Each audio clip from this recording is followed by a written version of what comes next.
Assalamualaikum warahmatullahi wabarakatuh. Halo semuanya, perkenalkan nama saya Mikael Muhammad Al-Farid dari Universitas Negeri Surabaya, dari Prodi Pendidikan Matematika kelas PM 2024E dengan NIM 3 digit terakhir 069. Di sini saya akan membuktikan teorema 6.1, 6.2 dan 6.4 tentang geometri. Oke, langsung saja mari kita ke pembuktiannya. Nah, di sini kita akan membuktikan tentang teorema 6.1 tentang sudut eksterior yang berbunyi bahwa sudut eksterior dari segitiga lebih besar dari salah satu sudut interior jauh yang lain.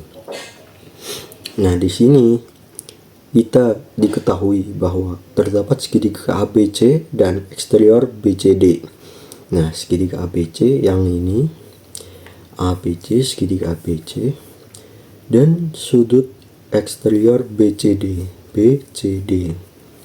yang ini. Nah, di sini akan dibuktikan bahwa besar sudut BCD atau sudut eksterior itu lebih besar daripada sudut ABC atau sudut interior. Nah, BCD ini lebih besar dari ABC. Nah, maka langkah pertama yang dapat kita lakukan yakni bukti. Yang pertama adalah kita tempatkan sudut kita tempatkan titik E, misal titik E adalah titik tengah dari BC.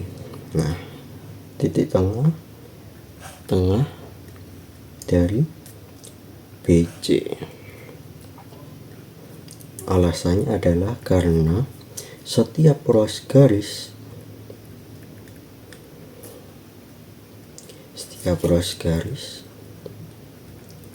pasti memiliki titik tengah.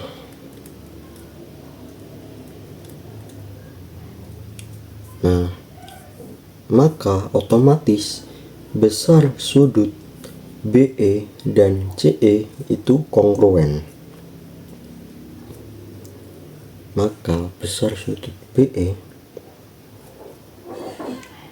dan sudut CE itu kongruen, yakni berdasarkan definisi titik tengah.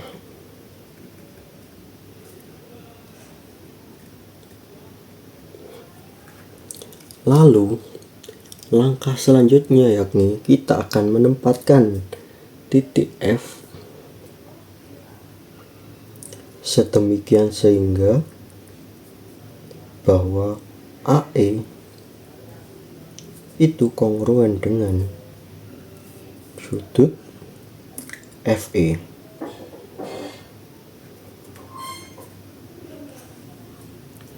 Yakni teorema penempatan titik.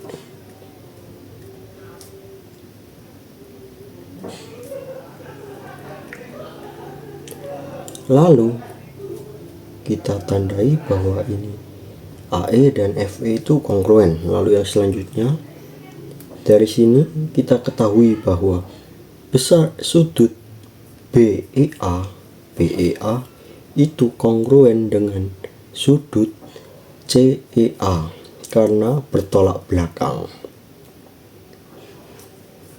Sudut BEA itu kongruen dengan sudut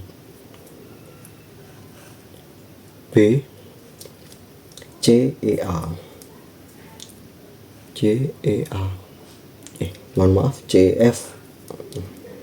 CF yakni bertolak belakang.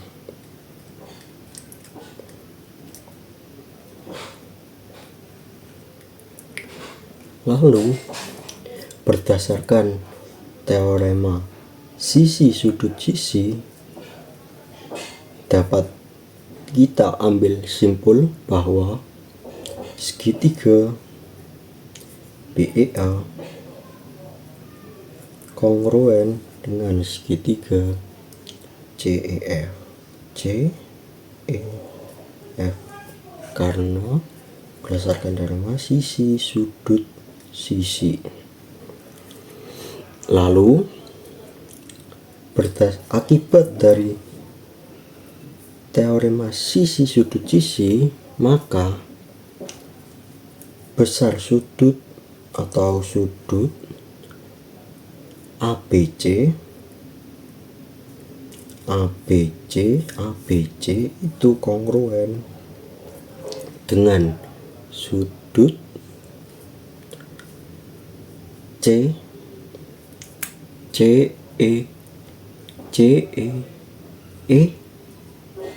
ECF ABC ECF ya, ECF karena akibat dari teorema sisi sudut sisi atau berdasarkan bagian-bagian dari segitiga yang kongruen adalah kongruen atau akibat. Lalu yang selanjutnya adalah dari sini kita dapat ambil simpul bahwa besar sudut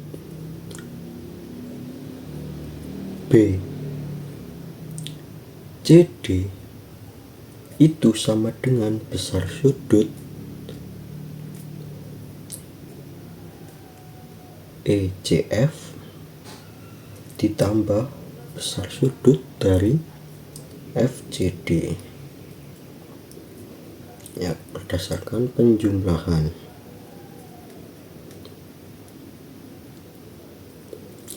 Lalu dari sini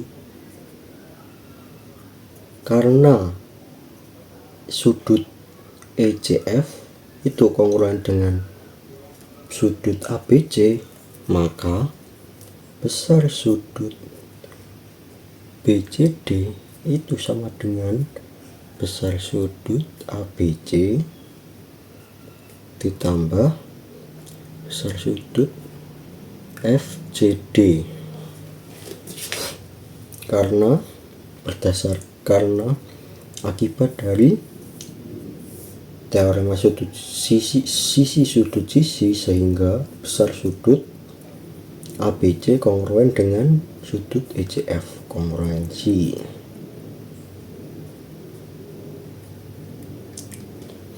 Maka dari sini kita dapat simpulkan bahwa besar sudut BCD itu lebih dari besar sudut dari ABC.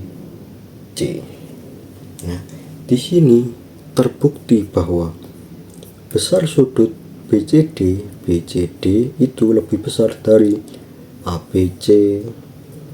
Maka ini berdasarkan definisi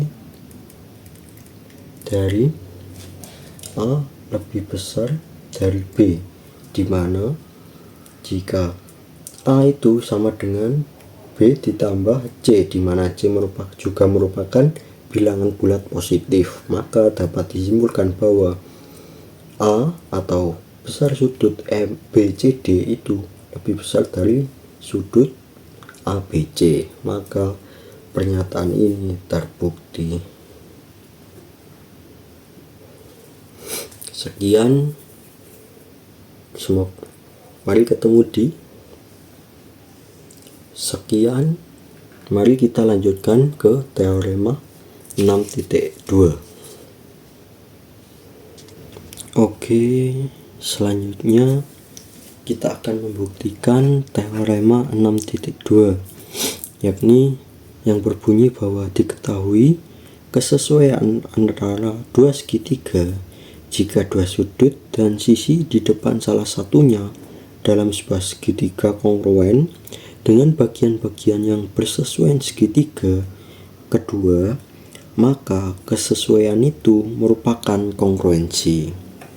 Jadi Dari pernyataan tersebut diketahui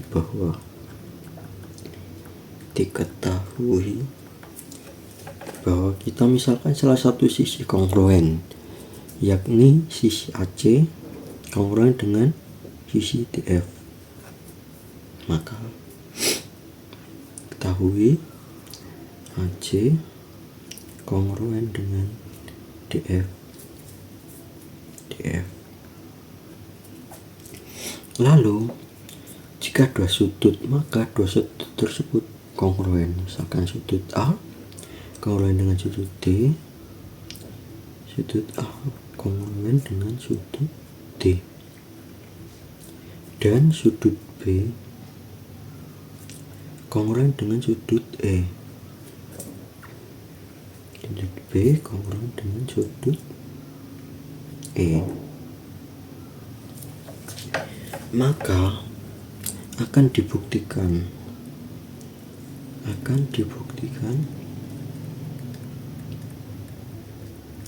bahwa segitiga ABC itu kongruen dengan segitiga DEF.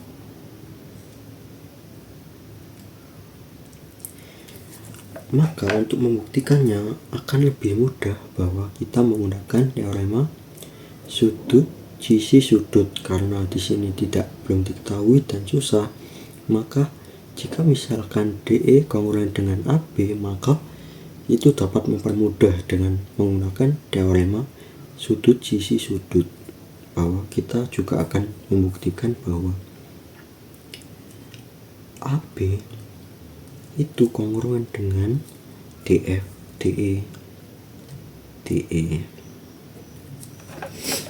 Maka akan kita buktikan bukti bahwa andaikan kita menggunakan bukti tak langsung, andaikan AB itu tidak sama dengan DE, maka akan terjadi dua kemungkinan, yakni AB itu lebih besar dari DE, itu yakni kemungkinan pertama, dan AB lebih kecil dari DE, kemungkinan kedua. Kita akan membuktikan untuk kemungkinan pertama bahwa AB itu lebih besar dari DE.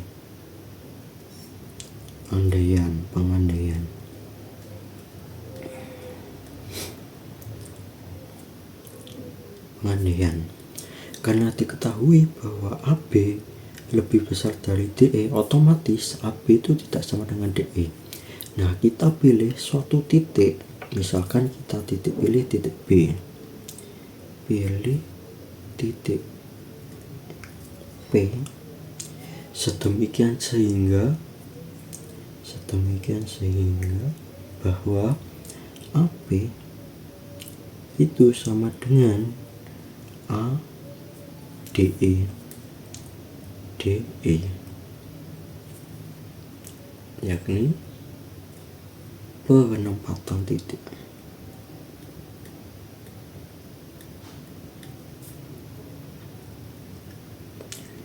Lalu kita misalkan kita buat segitiga kedua,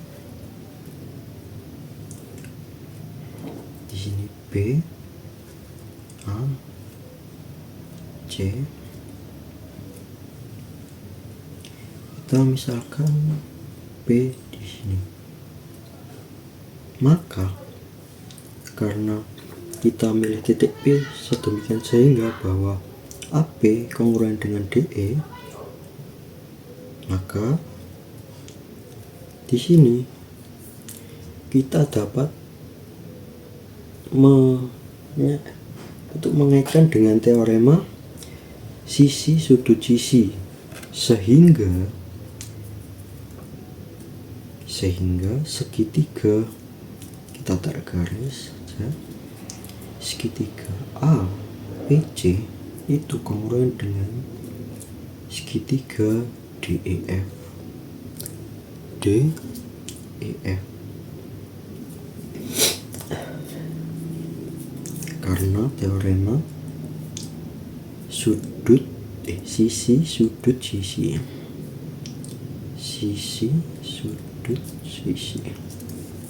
Lalu otomatis bahwa besar sudut ABC itu kongruen dengan sudut DEF karena definisi dari kongruensi segitiga. Kongruensi ABC itu kongruen dengan DEF, sehingga sudut P itu sama dengan sudut E karena definisi dari kongruensi, yakni bagian-bagian dari segitiga yang kongruen adalah kongruen, atau sisi-sisi atau sudut-sudut yang kongruen dari segitiga tersebut kongruen adalah kongruen. Maka sudut ABC itu kongruen dengan sudut DEF. Maka karena sudut sudut B itu sama dengan sudut E dan sudut E itu sama dengan sudut B, maka berdasarkan sifat transitif, maka sudut ABC itu kongruen dengan sudut ABC karena sifat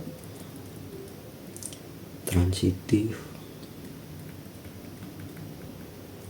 Maka ini pernyataan tersebut adalah kontradiksi dengan teorema sebelumnya yang telah kita buktikan. Teorema 6.1.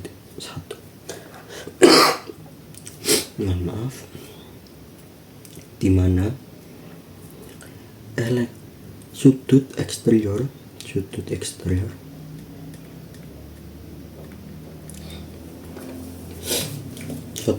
di sini adalah sudut CPA. Nah, CPA ini seharusnya lebih besar.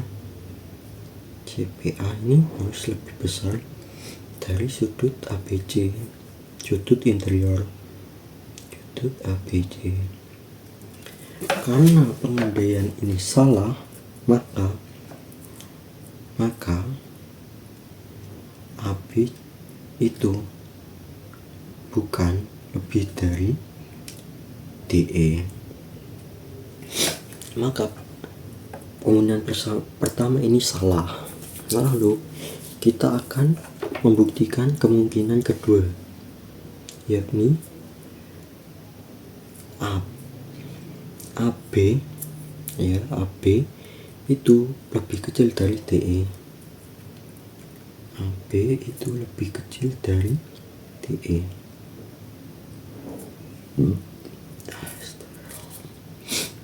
Pengandaian.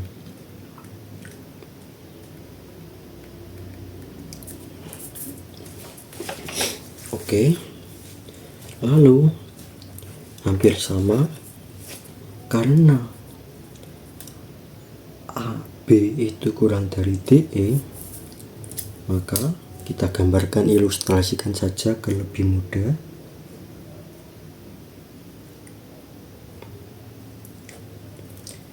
A, B, C.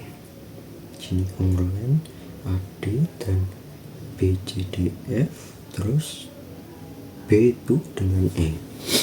Nah, di sini AB itu kurang dari DE, maka langkah pertama yakni pilih titik Z sedemikian sehingga bahwa AZ, kita sini Z, misalkan Z. Nah, pilih Z sehingga AZ itu kongruen sama dengan AZ itu sama dengan DE. AZ itu sama dengan DE. Penempatan titik.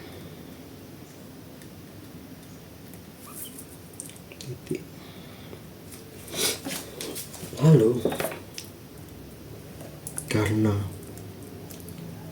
hampir sama ya, karena AZ itu sama dengan DE, karena berdasarkan teorema sisi sudut sisi, maka segitiga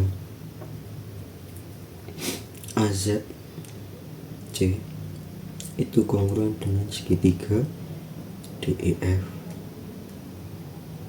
karena berdasarkan teorema sisi sudut sisi. Nah, karena teorema sisi sudut sisi, akibatnya sudut AZC itu kongruen dengan sudut DEF, karena kongruensi definisi dari kongruensi, di mana bagian-bagian dari segitiga yang kongruen atau bersesuaian juga merupakan kongruen. Sini sama dengan seperti sebelumnya, di mana sudut B sama dengan sudut E, dan di sini karena sudut AZC kongruen dengan DE, maka sudut Z itu sama atau kongruen dengan sudut E. Lalu karena berdasarkan sifat transitif juga, disimpulkan bahwa sudut AZC itu kongruen dengan sudut ABC berdasarkan sifat dari transitif.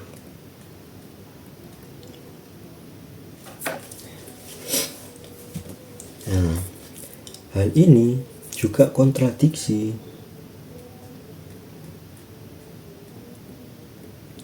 dengan teorema 6.1, karena sudut eksterior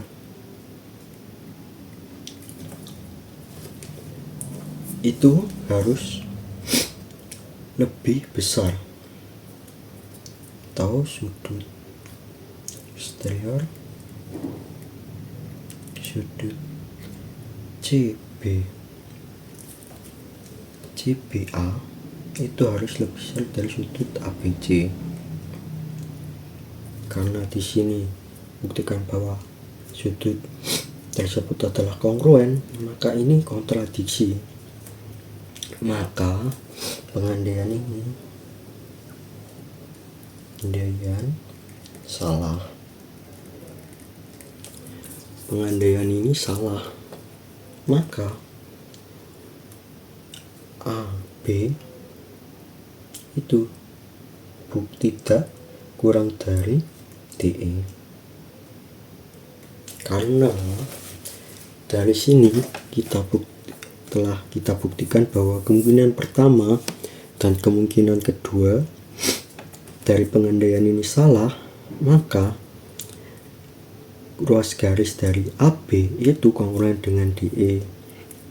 AB ini kongruen dengan ini, AB kongruen dengan DE. Otomatis berdasarkan dengan teorema sisi sudut sisi, maka terbukti bahwa segitiga ABC dan segitiga DEF itu kongruen. Jadi di sini terbukti. Baik, sekian teorema pembuktian dari saya. Lalu kita akan lanjut ke teorema 6.3 atau yang selanjutnya, yakni teorema 6.3 tentang hipotenuse kaki Dari teorema ini memuat pernyataan bahwa diketahui kesesuaian antara dua segitiga siku-siku jika hipotenuse dan satu kaki dari segitiga kongruen pada bagian-bagian yang bersesuaian pada segitiga kedua, maka kesesuaian itu adalah kongruen. Nah, di sini dari pernyataan tersebut dapat diketahui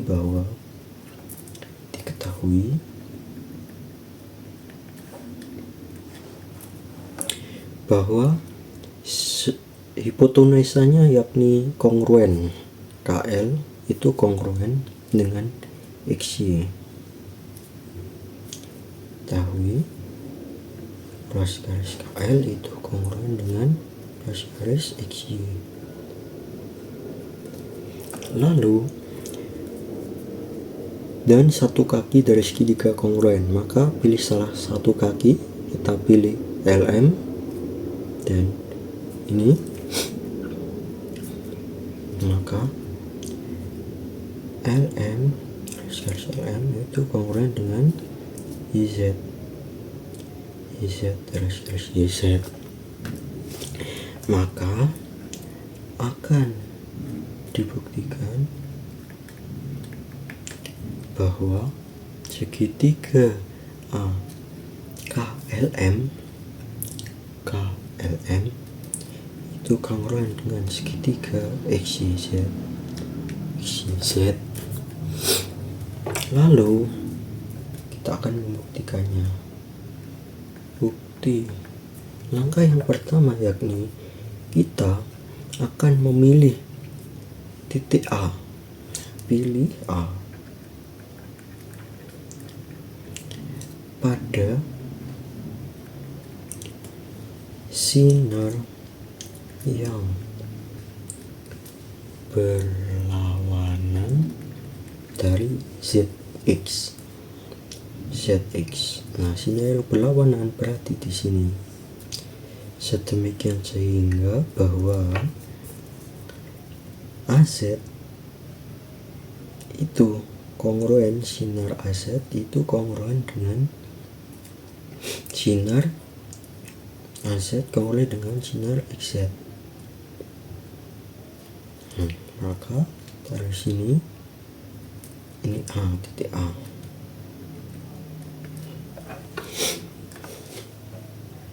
Maka ini penempatan titik,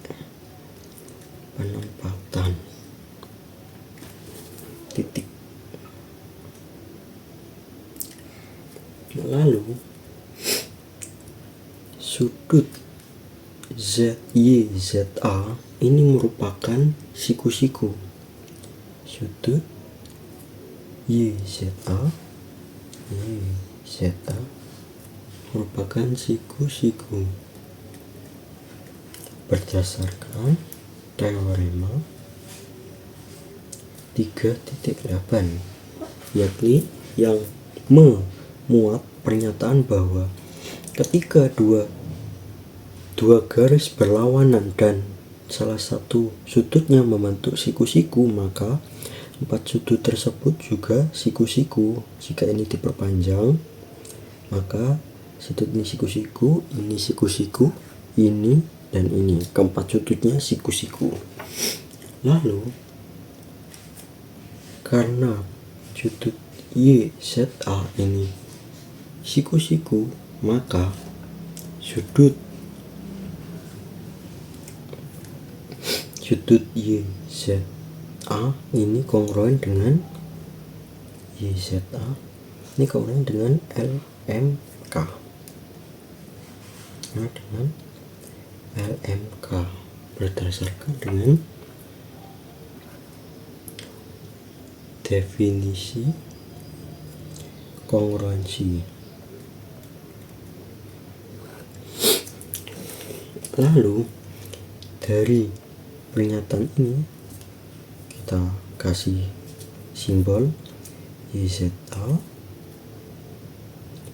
ini kongruen dengan LMK. Nah, berdasarkan sisi sudut siku-siku Berdasarkan teorema sisi sudut sisi, maka segitiga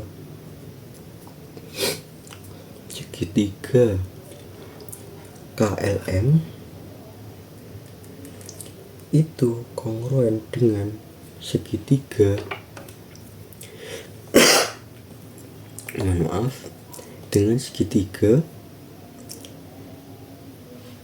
KLM segitiga AIZ dengan AIZ, karena berdasarkan teorema sisi sudut sisi. Lalu maka ini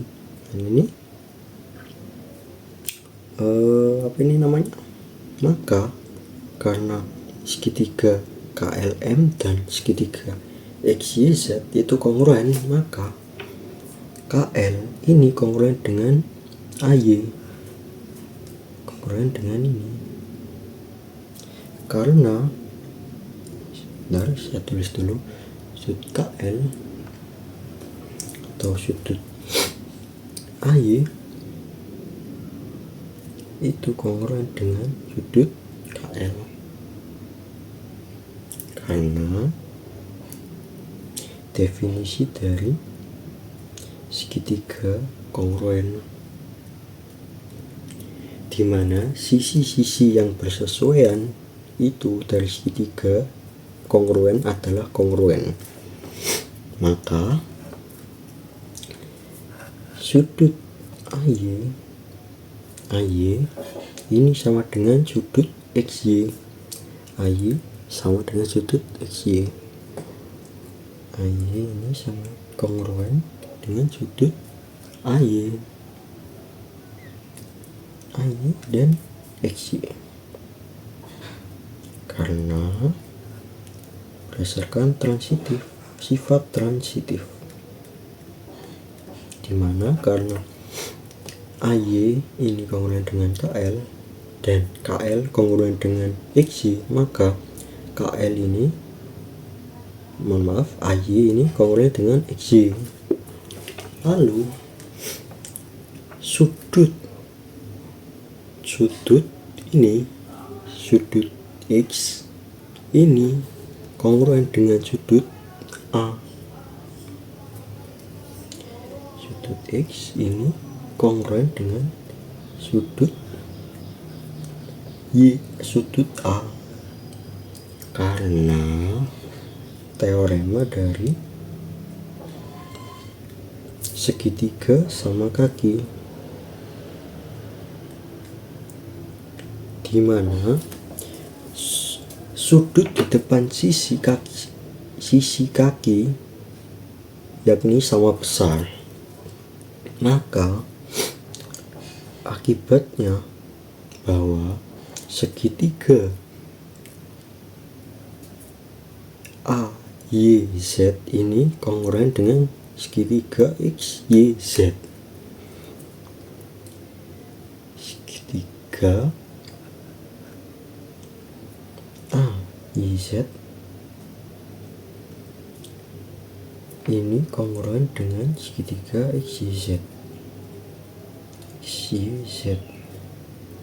Ini karena berdasarkan sifat sudut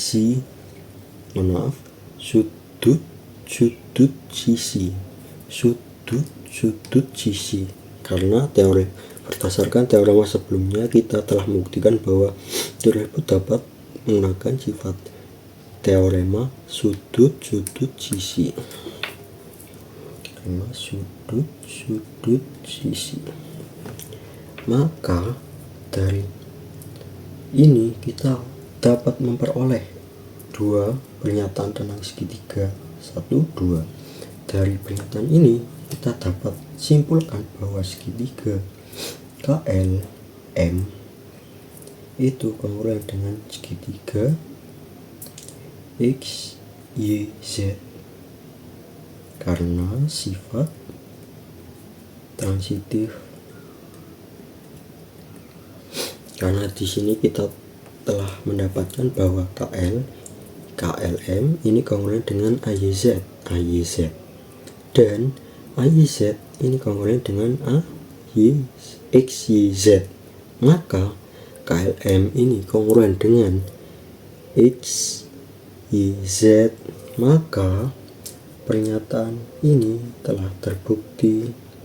Oke, untuk pembuktian teorema terakhir, yakni teorema 6.4, yakni berbunyi bahwa jika dua sisi segitiga tak kongruen, maka dua sudut di depannya tak kongruen. Sudut yang lebih besar berada di depan sisi yang lebih panjang. Langsung saja dari pernyataan ini kita gambar sebuah segitiga. Segitiga kita misalkan segitiga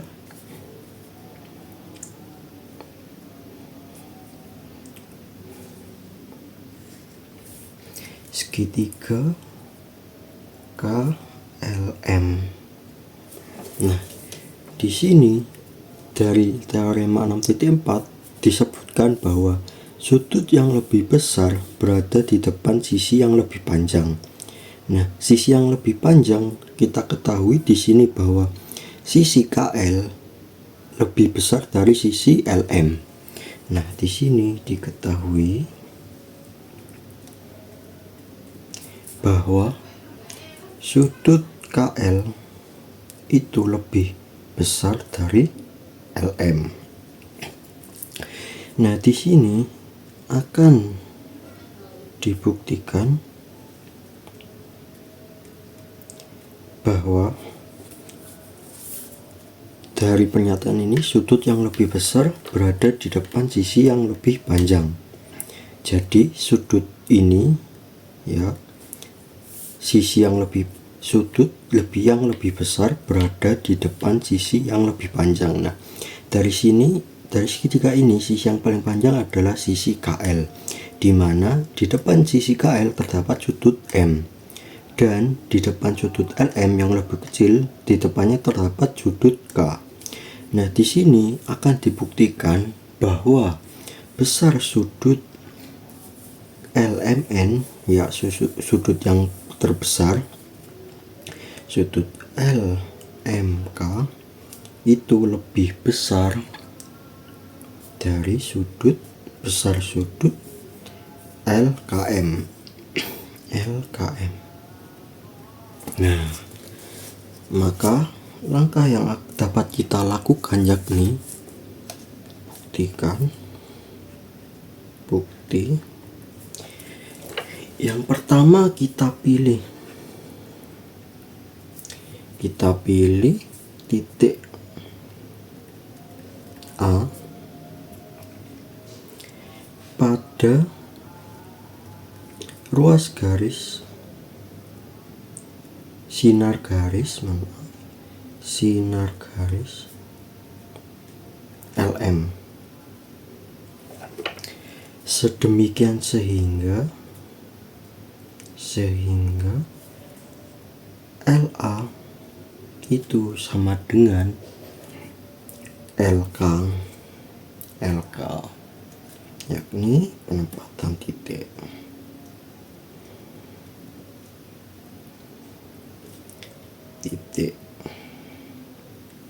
Langsung saja kita gambar sini. Sini adalah titik A. Dapat itu saja KLMA. Di sini kita pilih titik A sedemikian pada sinar LM, sedemikian sehingga akan membuat LA itu sama dengan LK. Lalu karena LA sama dengan LK, maka besar sudut LAK besar sudut LAK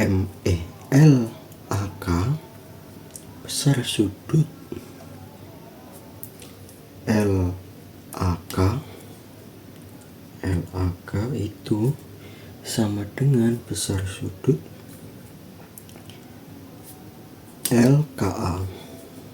LKA berdasarkan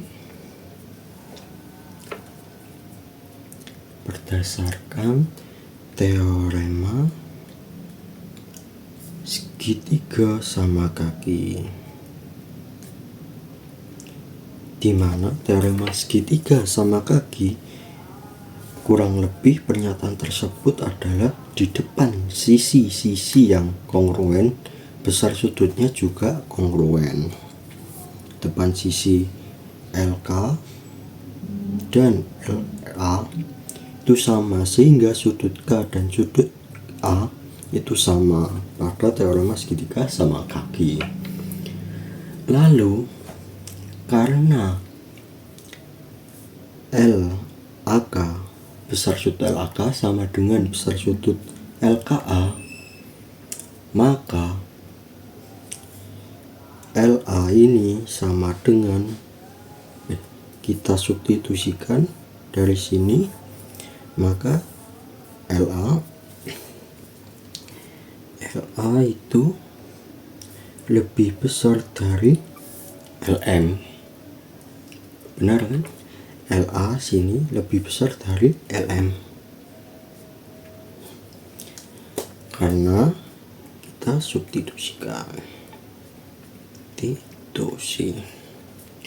Lalu dari sini kita lihat bahwa M itu berada di antara L dan A. M di antara L dan A berdasarkan teorema 1.1, di mana teorema tersebut menyatakan bahwa jika L, M, dan A berada pada satu ruas garis dan berurutan, bahwa L lebih kecil dari M dan M lebih kecil dari A, maka M berada di antara L dan A. Lalu langkah selanjutnya, dari sini kita ketahui bahwa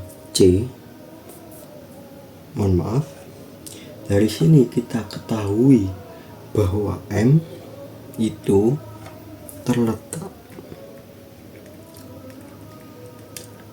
pada interior LKA.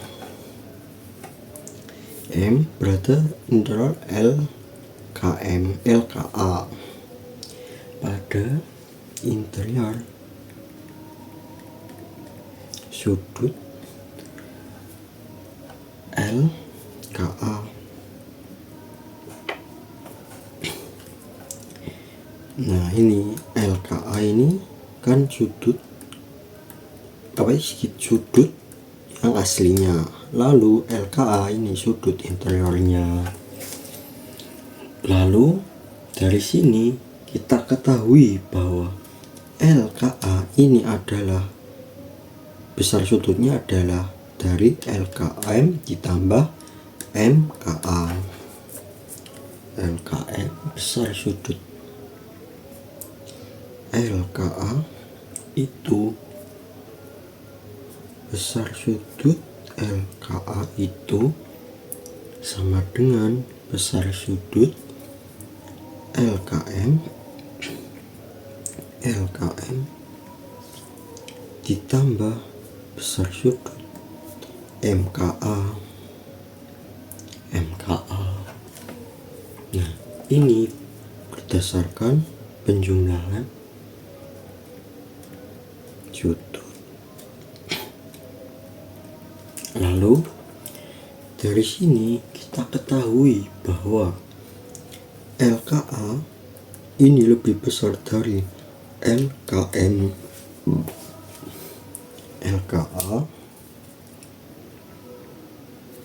LKA ini lebih besar dari LKM berdasarkan definisi dari lebih besar, di mana jika A sama dengan A titik E. Jika Z sama dengan A ditambah B, maka Z lebih besar dari A atau Z lebih besar dari B. Maka langkah selanjutnya yakni besar sudut LKA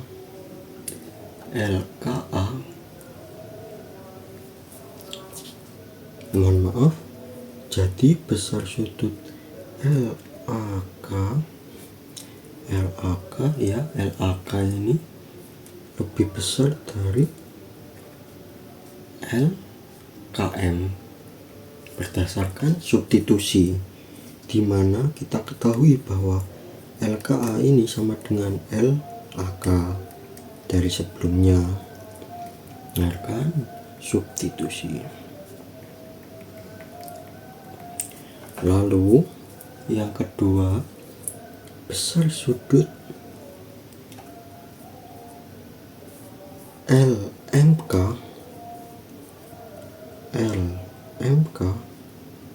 itu lebih besar dari LAK.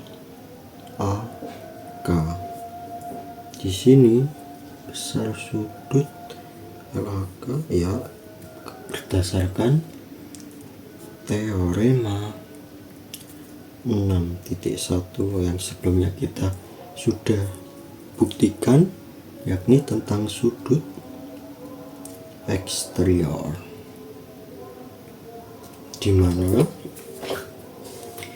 LKM ini adalah sudut eksterior dari sudut LAK. Jadi LMK lebih besar dari LAK besar sudutnya berdasarkan teorema 6.1 atau sebelumnya yang telah kita buktikan. Lalu dari sini kita dapat simpulkan bahwa besar sudut, kita tulis saja besar sudut LMK itu lebih besar dari sudut LKM berdasarkan sifat transitif, karena sebelumnya kita ketahui bahwa LAK itu lebih besar dari LKM dan LKM lebih besar dari LAK lebih besar dari LKM dan LMK lebih besar dari LAK. Jadi kita sifat transitif, maka kesimpulannya bahwa besar sudut LMK lebih besar dari LKM. Maka pernyataan dari teorema 6.4 yang menyatakan bahwa sudut yang lebih besar berada di depan sisi yang lebih panjang, maka betul bahwa sudut M ini berada di depan sisi yang lebih panjang, yakni sudut yang lebih besar. Maka pernyataan ini telah terbukti. Baik, sekian saja pembuktian yang telah saya sampaikan, kurang lebih mohon maaf. Assalamualaikum warahmatullahi wabarakatuh.